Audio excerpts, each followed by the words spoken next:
Dark areas ఎక్కడ కనిపిస్తుందో అక్కడ క్లియర్ ఎరేజర్తో ఎరేజ్ చేసుకోవాలి. వాటర్ కలర్ బ్రష్తో ఐ క్యారీ బ్యాగ్స్ని డార్క్ చేసుకోవాలి.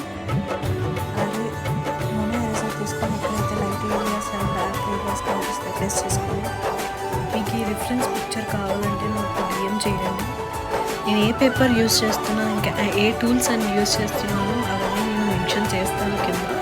అండ్ ఆల్సో నేను ఎట్లా గ్రీడ్ మెథడ్ యూజ్ చేశాను అవన్నీ నేను నా YouTube channel Telugu artist blog అనే దాంట్లో నేను అన్నీ పోస్ట్ చేశాను. నేను ఇన్స్టాగ్రామ్లో కూడా పోస్ట్ చేస్తాను.